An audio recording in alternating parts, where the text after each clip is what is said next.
라고 하는 제목으로 함께 말씀 나누도록 하겠습니다. 먼저 본문 말씀 같이 읽도록 하겠습니다. 예수께서 말씀을 붙이시고 시몬에게 말씀하셨다. 깊은 데로 나아가 그물을 내려서 고기를 잡으라. 시몬이 대답하였다. 선생님, 우리가 밤이 새도록 아무것도 잡지 못했습니다. 그러나 선생님의 말씀을 따라 그물을 내리겠습니다. 아멘. 2025년 새해가 되었습니다. 여러분 지난 한 해를 돌아봤을 때 여러분 어떻습니까? 우리가 1년 마칠 때에 좀 자기를 평가하고 또 돌아보고 그런 시간을 갖습니다. 그래서 개인적으로 계획하는 시간도 갖고 또 우리 교회적으로도 오늘 사무총회, 그래서 1년 동안 어떤 일이 있었는지, 하나님 우리 가운데 무슨 일을 하셨는지 함께 나누는 그런 시간들을 가질 겁니다. 그럴 때 여러분 어떻습니까? 그리고 또 한 해를 내다볼 때 또 어떻습니까? 그 키워드들을 얘기할 때에 그 키워드들이 재미, 설레임, 풍성, 어우 대박, 기쁨, 새로움, 기대감, 감사, 흥분 이런 것들입니까? 아니면은 지루해, 그리고 뻔해, 힘들다, 공허하다, 두렵다, 그냥 그렇지, 또 새로운 한 해가 시작됐나 보다, 어제하고 오늘하고 똑같은 날이지. 어떻습니까? 어떤 단어들로 여러분 가운데 가득합니까?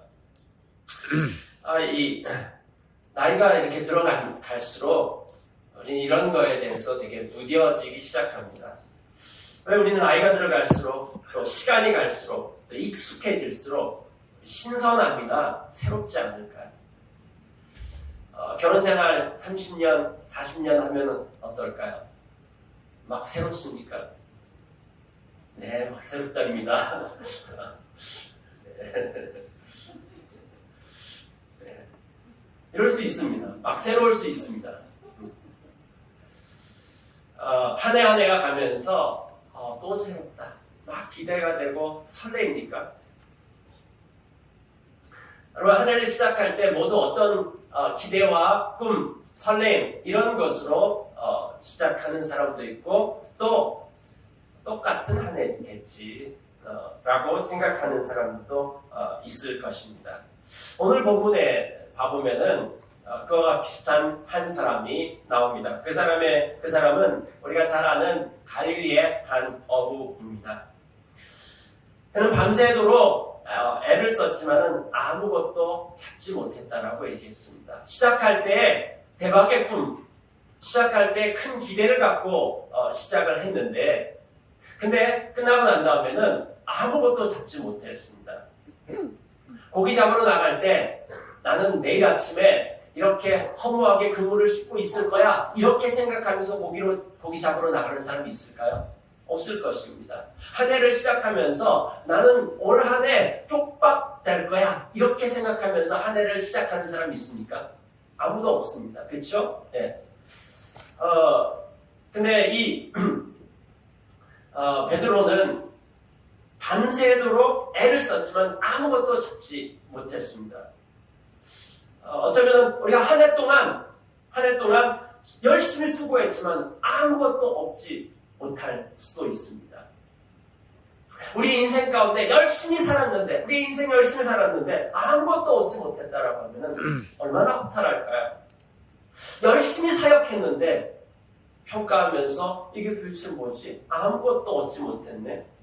열심히 섬겼는데 열심히 뭔가를 열심히 해서 올인해서 거기에 엄청난 헌신과 투자를 했는데 아무것도 얻지 못하는, 부부관계에서 자녀를 양육하는 일에 있어서, 그 다음에 내가 하고 있는 일들에 대해서, 관계에 있어서 우린 그런 것들을 경험할 수 있습니다.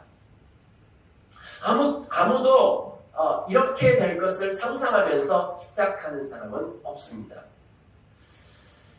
빈 그물을 싣고 있는 베드로는 배고프고, 왜냐하면요 밤을 샜잖아요. 배고프고 춥고 졸리고 허탈하고 힘이 빠져 있었을 것입니다. 이때 예수님께서 여기에 나타나십니다. 어떻게 해서 예수님 여기에 나타나셨을까요? 자, 저게 갈릴리 호수입니다. 갈릴리 호수가 전주보다 조금 작습니다. 전주시보다 조금 작습니다. 저 갈릴리 호수에 밤에 어부들이 나가서 고기를 잡는 것입니다. 그러니까 지금 그물을 싣고 있을 때니까 때가 언제겠습니까? 새벽 내지는 아침 동틀 무렵 정도였을 것입니다. 자, 저곳에 예수님 왜 오셨을까요? 예수님이 지금 거주하고 있는 동네는 저 가버나움이라고 하는 동네입니다. 저기에서 게네사렛, 이 갈릴리의 이름이 한 3가지 정도 있습니다. 갈릴리 바다가 있고요. 그 다음에 갈릴리 호수 내지는 바다가 있고요. 갈릴리라고 하는 이름이 있고, 또 하나는 게네사렛 호수라고 합니다. 게네사렛이라고 하는 동네가 있고요. 그 게네사렛 동네 뒷부분에 땅들이 거의 황금 땅. 그래서 이 이스라엘 사람들은 저곳이 에덴 동산에 맞먹는 땅이라고 할 정도로 귀족한 그런 땅이 있었습니다. 그래서 그쪽 동네 앞 호수, 앞 바다. 그래서 게네사렛 호수라고 하는 이름이 있습니다. 그 다음에요, 디베리아라고 하는 것이 있죠. 티베리우스. 그 당시에 황제가 티베리우스 황제거든요. 이 갈릴리의 통치자인 헤롯이 티베리우스 황제에게 바치는 도시, 그래서 디베리아라고 얘기했습니다. 그래서 저곳 이름을 디베리아 바다, 티베리우스 황제의 바다다. 그래서 이런 3가지의 명칭이 있습니다. 자, 게네사렛이라고 하는 저 동네까지 몇 킬로 됩니다. 근데 이 새벽에 예수님 저기 왜 나타나셨을까요? 예수님 저곳에 왜 가셨을까요? 그 다음에 거기 갔는데 사람들이 예수님 보고 난 다음에 또 막 몰려왔어요. 예수님 인기가 되게 좋으셨나봐요. 그 새벽인데 사람들이 막 몰려왔어요. 근데 예수님은 거기에서 굳이 또 베드로의 배, 그물 싣고 있는 어부들이 한두 명 아니었을 터인데 굳이 베드로의 배를 좀 빌립니다. 왜냐하면 사람들이 너무 많아가지고 배를 좀 띄워가지고 배를 강대상으로 삼는 겁니다.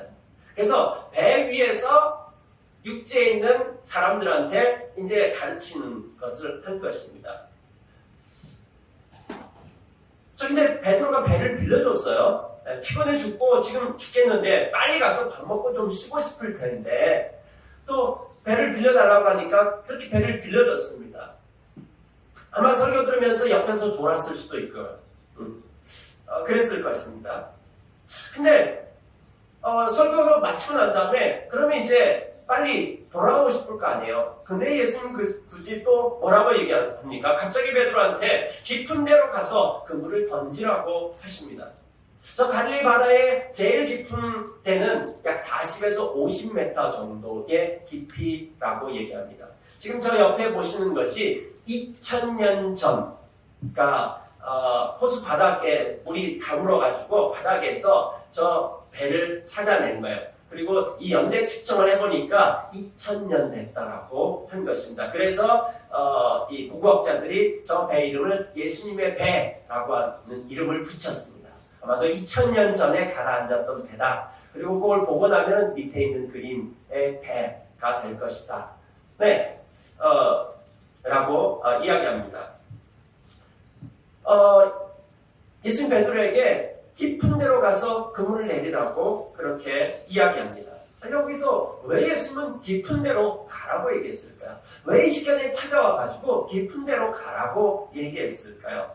이게 단순하게 저 깊이 있는 40m 내지는 50m 되는 그 깊이로 가라고 하는 이 물리적인 깊이를 얘기한 것이었을까요? 아닙니다. 자, 근데 아까도 얘기했지만 예수님께서 왜 이렇게 하셨을까요? 여기 좀 뭔가가 이상한 것이 있습니다. 예수님과 베드로는 아는 사이였을까요? 네, 아는 사이였습니다. 예수님께서 공생애를 처음 시작할 때 이 세례 요한한테 세례를 받았습니다. 예수님께서 세례를 받는 그 요단강에서 베드로를 처음 만났습니다. 누구를 먼저 만났냐면요. 예수님 세례 받고 난 다음에 베드로의 동생 안드레하고 요한복음을 쓴 요한하고 둘이 예수님을 따라가서 예수님하고 하루 종일 같이 있었습니다. 그리고 안드레가 집에 이 요단강, 자기 집은 아니죠. 요단강에 요단강 근처에 있는 숙소에 와가지고 형한테 얘기한 것입니다. 형, 오늘 나는 메시아를 만났어. 내가 오늘 누굴 만났는 줄 알아? 메시아를 만났어. 형한테 꼭 소개해주고 싶어. 라고 하면서 그 시각에 굳이 베드로를 형을 데리고 예수님한테 데리고 가서 소개를 합니다. 근데 예수님은 베드로를 보시고 난 다음에 너는 너의 이름을 게바라고 할 것이다. 이름, 별명을 붙여줬습니다. 베드로라고 하는 이것은 이름이 아니라 별명입니다. 이 별명을 예수님이 붙여줬습니다. 그것이 첫 만남이었습니다.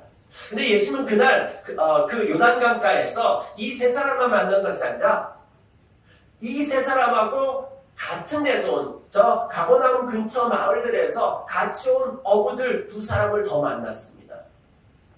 그러니까 이 세례받는 장소에서 5명 저 갈릴리 가버나움 근처에서 온 어부들하고 알게 됐던 것입니다. 그리고 난 다음에 예수님은 저 세례받은 장소에서 이제 집으로 돌아갔겠죠? 나사렛으로 돌아갔습니다. 나사렛은 저 갈릴리의 어느 부분이냐면요. 저 지도 안에 지금 안 나와 있습니다. 갈릴리 호수변이 아닙니다. 서남쪽 이 산간 지방이 나사렛이라고 하는 동네입니다. 그곳으로 돌아가고 난 다음에 예수님이 이사를 가셔요. 어디로 이사 가냐면 가버나움으로 이사를 가셨습니다. 그러니까 예수님이 하나님 나라 운동을 시작한 운동 본부가 어디냐면 가버나움입니다. 아주 조그만 촌동네, 어촌 촌동네입니다. 저기로 이사 갔습니다. 왜 예수님이 나사렛에서 가버나움으로 이사를 갔을까요? 아마도 이 세례요한, 이 세례주는 요단강에서 만났던 이 5명의 이 친구들 생각하면서 가지 않았을까요? 정확한 건 아무도 모릅니다. 어떻든지 간에 예수님께서 저 가버나움이라고 하는 곳으로 이사를 가시고 저곳에서 드디어 예수님의 사역을 시작하십니다. 하나님 나라 운동을 시작하시는 것입니다. 초기에 갈릴리 사역을 예수님께서 사역을 하실 때에 그 예수님의 제자들 베드로, 안드레, 야고보, 요한 이 친구들 예수님 따라다녔을까요? 안 따라다녔을까요? 따라다녔을 것입니다. 분명히 따라다녔을 것입니다. 왜 그러냐면요.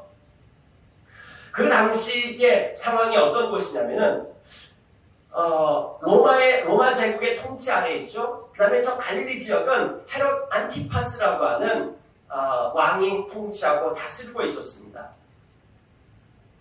그 다음에 갈릴리 지역은 무시받는 이스라엘 전체 가운데서 굉장히 무시받고 저곳에서 로마 제국에 대항하고 헤롯한테 대항하고 이런 혁명을 일으키려고 하고 이런 운동을 하다가 굉장히 많은 사람들이 죽은 열심당의 본부라고 할 수 있는 곳입니다. 그렇기 때문에 저곳의 젊은이들은 하나님 나라 운동, 그 다음에 이 하나님의 백성인 이 이스라엘 땅이 회복되어야 된다. 이런 거에 젊은이라고 하면은 전부 다 동참하고 있습니다. 자, 그러던 중에 예수를 만났던 것이죠. 그리고 예수를 만났는데 예수님이 열심당 운동이라든지 그 당시에 세례요한 운동이라든지 달라요. 좀 뭔가 다른 것이 있었습니다. 그래서 예수님의 사역을 따라다녔을 것입니다. 아는 사이입니다. 아는 사이. 그리고 누가복음 4장에 가보니까 베드로는 이미 결혼했어요. 결혼했는데 예수님이 이런 사역 가운데 베드로의 장모가 열병에 심하게 걸려가지고 누워있는데 예수님이 신방 가셔가지고 베드로의 장모의 열병을 고쳐주셨습니다. 자, 그러니까 베드로하고 예수님의 관계는 어떤 관계일까요? 아는 관계일까요? 모르는 관계일까요? 네. 아는 것도 아니고 모르는 것도 아닌 관계입니다. 예수님과 베드로의 관계는 딱 거기까지입니다. 더 나아가지 못하는 것입니다. 예수님을 모르는 것도 아닌데 아는 것도 아닌 상태. 따르는 것도 아니고 안 따르는 것도 아닌 상태. 네. 그러니까 요즘 말로 하면은 예수님하고 그냥 썸 타는, 사귀진 않아요. 그냥 썸만 계속 타고 있는 상태. 예, 얕은 곳에 있는 것입니다. 얕은 관계. 예수님께서 지금 깊은 데로 가라고 얘기했던 것은 이러한 배경이 있는 것입니다. 네가 나와의 관계에 있어서 좀 더 깊은 데로 갔으면 좋겠다. 네가 나를 알지 못하고 나와의 관계 가운데서 그냥 적당하게 그럭저럭 있는 이 관계 가운데 있다면 너는 나와의 관계 가운데서 아무것도 얻지 못한다 라고 하는 것입니다. 자, 여기 봐보면은 시몬이 베드로가 예수님에 대해서 선생님이라고 부릅니다. 이 선생님이라고 하는 이 단어가 단순하게 지금 우리 시대에 말하는 티처가 아닌 것입니다. 이건 굉장히 존중하고 높이는 것이고 그 다음에 권위를 인정하는 것입니다. 왜냐하면요, 이제까지 베드로가 경험했던 이 예수님, 이분 보통분이 아니셔. 네. 이런 걸 인정하는 칭호가 선생님입니다. 근데 애매모호한 것입니다. 그는 얕은 물가에 있는 것입니다. 예수님을 선생님 정도로 아주 대단한 분 정도로 알고 있는 것입니다. 그러나 거기에서는 아무것도 얻지 못하는 것입니다. 자, 어떻게 깊은 데로 갈 수 있을까요? 깊은 곳은 어느 곳일까요? 8절에 보면은 베드로가 물고기가 많이 잡히는 것을 보고서 놀라서 주님이라고 부릅니다. 주님, 나에게서 떠나주십시오. 아니, 물고기 많이 잡힌 물고기에 놀라는 것이 아니라 이 사람에 대해서 놀라는 것입니다. 예수님에 대해서 놀라는 것. 이분이 난 그냥 대단한 분 정도라고 생각했는데 설명 안 되는 어마어마한 이 바다에 이 사람 전문가도 아니고 내가 전문가인데 이분 앞에서 마치 하나님 앞에 선 것 같은 그런 느낌을 받는 것입니다. 그래서 그는 주님이라고 이야기했습니다. 이 플라톤이라고 하는 철학자가 소크라테스를 처음 만났을 때 그는 소크라테스를 만나고 난 다음에 이렇게 이야기하고 있습니다. 나는 소크라테스의 말을 들을 때 내 심장은 춤추는 것 같았고 춤추듯이 격렬하게 뛰었고 눈물이 마구 쏟아졌다.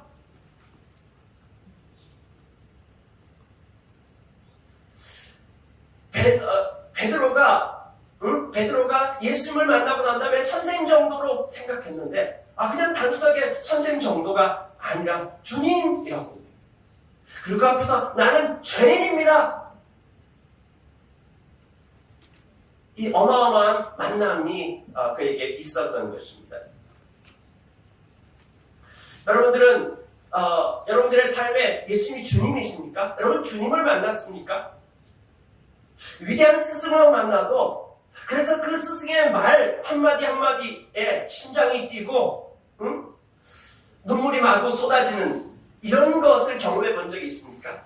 근데 그런 정도가 아니라 하나님 앞에 선 하나님을 만난 이 경험이 여러분 가운데 있습니까? 예수님을 주님으로 만났습니까?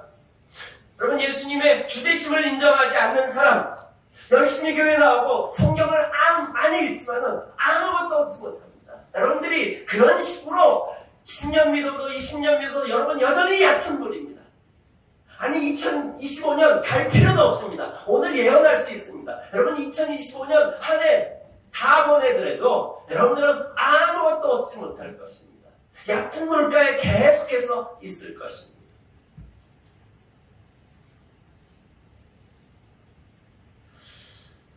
베드로는 예수님에 대한 고백이 달라졌습니다.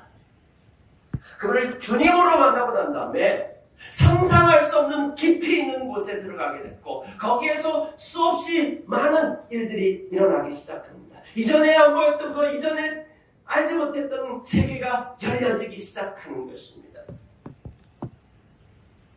그리고 난 다음에 베드로는 그 이후에는 예수님 따라가지고 함께 있다가 뭐라고 고백했냐면은 당신은 그리스도시요 하나님의 아들이라고 좀 더 깊이 있는 고백을 합니다.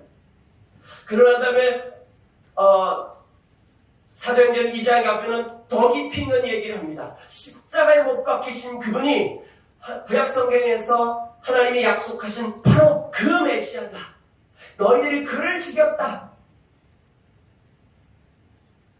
그 다음에 좀 더 나갑니다. 사도행전 3장에 가면은 은과 금은 내게 없지만은 내게 있는 것으로 너에게 주노니 곧 예수 그리스도의 이름으로 일어나 걸어라. 자기한테 예수 그리스도의 이름에 능력이 있다라고 얘기하고 예수님께서 행하셨던 그 일이 이 베드로를 통해서 똑같이 일어나는 그 일을 경험했습니다. 사도행전 10장에 보면은 이방인들과 온 열방의 주시라고 하는 사실을 또 알게 되는 것입니다. 베드로의 고백은 점점 더 깊어졌고 그분을 주님으로 고백하고 그분을 알면 알수록 더 깊이 있는 곳으로 갔고 그의 인생은 만선의 고백보다도 더 놀라운 풍성함과 설레임으로 가득 차게 됐던 것입니다. 베드로의 삶은 점점 더 풍성해졌고 성숙해졌고 깊어졌습니다. 자, 그 다음에 두 번째는요, 깊이 가라고 하는 것은 어떤 것을 의미하냐면은 베드로는 말씀에 의지하여 말씀을 따라서 그물을 내리겠다라고 이야기를 합니다. 여기에는 많은 저항이 따릅니다. 왜냐하면요, 베드로는 피곤합니다, 지금. 그 다음에 그물을 겨우 다시 씻었는데 귀찮아 죽겠어. 응? 또 가서 내리라고? 그냥 또 씻으라고? 응? 지금 충분해요. 네. 그리고 내가 경험이 많지. 예수님 당신보다 내가 경험이 많지. 응? 그럼 어젯밤에 밤새도록 그물질했어. 다 해봤어. 없어. 아침에 깊은 곳에 없어. 다 알아, 그거. 다 경험해봤어. 근데 그걸 뭐하러 해? 이 소용없는 짓을 뭐하러 해? 근데 그는 이 모든 귀찮음과 그 다음에 소용없음과 그 다음에 다 해봤다라고 하는 이것을 내려놓고 자기의 생각 경험이 아니라 말씀에 따라서 순종하겠다라고 이야기하고 있습니다. 여러분은 말씀을 따라서 순종하고 있습니까? 아니면 내 경험, 내 능력, 내 생각을 가지고 할 수 있습니까? 하고 있습니까? 여러분, 우리는 이런 질문을 합니다. 올해 내가 뭘 할 수 있을까? 우리의 질문 늘 내가 뭘 할 수 있을까?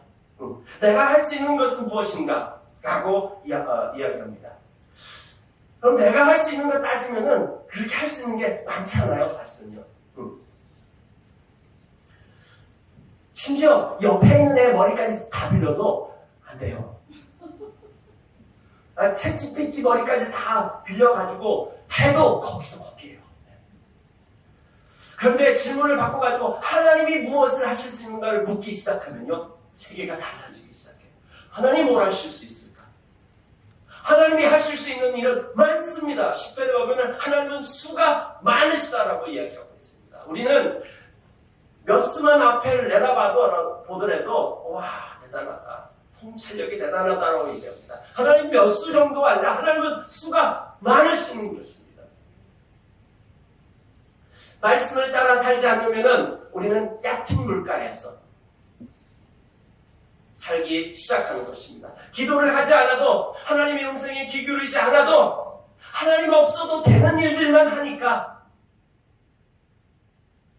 그런 정도의 일들만 일어나는 것입니다. 여러분, 올 한 해 계획 세우면서 이건 하나님의 특별한 도움이 없어도 내가 그냥 조금 열심히 하면 다 될 만한 일들만 기록해 놓지 않았습니까? 계획하지 않았습니까? 제가 예언할게요. 여러분, 2025년 다 지나가라 하더라도 별일 없을 것입니다. 걱정하지 마세요. 그냥 별일 없이 지나갈 것입니다. 근데 여러분 정말 별일 있게 좀 살고 싶습니까? 그러면요 이렇게 하시면 됩니다. 하나님 없으면 망할 짓만 골라서 한번 해보세요. 대박 날 겁니다. 우리 내년에 표 막 그런 거 지을까요? 하나님 없으면 망할 짓만 해라. 되게 멋있을 것 같은데요. 네, 그러면요 여러분 상상할 수 없는 일들이 일어나기 시작할 것입니다. 여러분 인생 되게 재밌어지기 시작할걸요. 굉장히 새로울걸요. 네. 세 번째는요, 그 깊이 있는 대로 가라고 하는 것은, 가서, 그물을 던졌더니만 그 고기가 많이, 잡혔습니다. 이 사건을 계기로, 예수님이 시몬에게 하고 싶은 얘기는 뭐냐면은, 시몬이, 예수님 저랑 동업하시죠? 뭐, 5대5 할까요? 누가 5 할까요? 뭐, 이렇게 한 것이 아니죠. 네. 네. 동업하자고 한 것이 아니야. 이 사건을 통해서 뭐 하자고 한 겁니까? 응? 너는 앞으로 사람을 낳는 어부가 될 것이다. 고기 잡는 거, 거기에도 뭐 여러 가지 일들이 있을 수 있지만은 그것과는 비교 안 되는 사람을 낳는다라고 하는 말은 사람을 살린다라고 하는 의미고, 사람을 낳는다라고 하는 것은 사람을 사랑하고 사람을 세우고 이런 의미가 되는 것입니다. 거기 보면은 왜 두려워하지 말라고 얘기했을까요? 사람들이 지금 물고기 잡힌 거 보면서 놀래가지고 있습니다. 근데 예수님께서 두려워하지 말아라. 이제부터 너는 사람을 낚을 것이다. 이 의미가 뭘까요? 이런 의미인 것입니다. 뭘 이 정도 갖고 놀래냐? 응? 나 따라다니면 더 많은 놀라운 일들이 있을 것이다. 그런 놀라운 일들이 뭐냐? 너는 이제부터 사람을 낚는 어부가 될 것이다. 사람을 살리고 세우는 일을 하게 될 것이다. 왜 수고하지만 얻은 것이 없습니까? 혼자기 때문에 그렇습니다. 1년이 지나도 혼자고 10년이 지나도 혼자고, 응? 예수님 믿는다고 하는데 믿는 것도 아니고 안 믿는 것도 아니고 그냥 계속 나 혼자고 나 혼자를 위한 신앙생활하고 하나님은 내 하나님 정도이고 그냥 혼자 가운데 계속해서 머무르고 있는 것입니다. 얻는 게 아무것도 없어요. 사람을 사랑하지도 세우지도 돌보지도 섬기지도 않기 때문입니다. 교제할 줄도 들어줄 줄도 생명을 낳을 줄도 생명을 기를 줄도 사람을 세워가는 것도 모르는 것, 거기에는 아무것도 없습니다.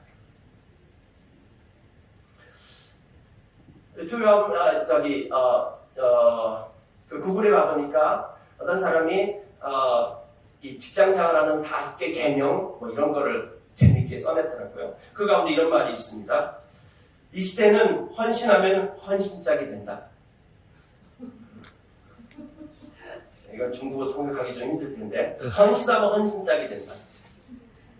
여러분 이런 거를 듣고 난 다음에 진짜 명답이다 하고 따라가지 마세요. 좀. 말씀 따라가세요. 네. 헌신하면 헌신짝이 된다. 응? 아니 헌신짝 좀 되면 어때요? 아니 그리고 저 사람이 나를 헌신짝 취급한다고 나는 또 그걸 랭킹 받아가지고 그래 나는 헌신짝이야 이렇게 하고 있나요? 저 사람이 나를 그렇게 취급하면 나는 헌신짝이 되는 건가요? 예수님이 우리를 위해 헌신짝이 됐습니다. 근데 예수님이 쟤네들이 나를 헌신짝 취급했어. 나는 헌신짝이야. 이렇게 하고 계시나요? 하나님 앞에 가가지고 하나님 저 이렇게 내려갔는데 쟤네들이 나를 헌신짝 취급했어. 상처받았어. 이렇게 하고 계시나요? 아니요. 헌신짝 취급해. 난 네가 나를 취급하는 거에 의해서 나의 가치가 결정되지 않아.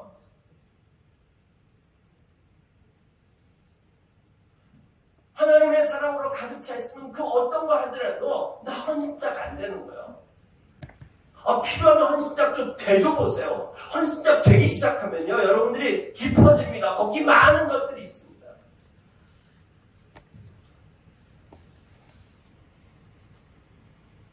오늘 예수님께서 여기 지나가시면서 이 아침에 여러분을 부르고 계십니다.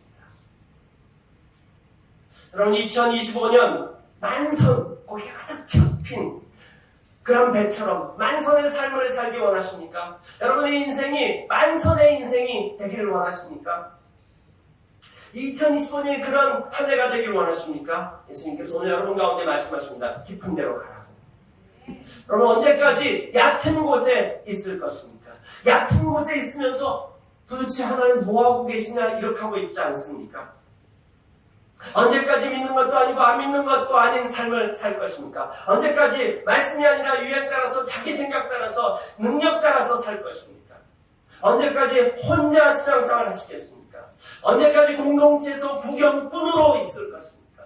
구경꾼으로 남아있는 한 얕은 물가, 거기는 아무것도 없는 것입니다. 여러분 하수와 고수의 차이를 아십니까? 하수는 한 번 자라지만은 고수는 계속 자라는 것입니다. 하수는 기본기를 무시하지만은 고수는 기본기에 집중합니다. 하수와 고수의 차이는 임계점에 있습니다. 물은 99도가 아니라 100도씨에서 끓습니다. 1도 차이지만 엄청난 차이가, 하늘과 땅의 차이가 거기 안에 있습니다. 여러분의 인생에서 주님을 만나게 되고 그분을 주님으로 모시고 그 다음에 말씀의 의자에서 삶을 살아가고 사람을 세우는 그 삶을 살아보십시오. 그것이 고수의 삶입니다. 그런 사람이 윤회관이 아니라 가택관입니다. 하나님 나라의 핵심 관계자입니다. 거기에는 스토리들이 많습니다. 놀라움과 새로움과 풍성과 기쁨과 공동체와 사랑과 변화와 감사, 사랑, 열방, 만민 다 얻게 되는 것입니다. 놀라운 일들이 일어나게 되는 것입니다. 여러분 응답하십시오. 깊은 데로 가십시오. 함께 기도하시겠습니다.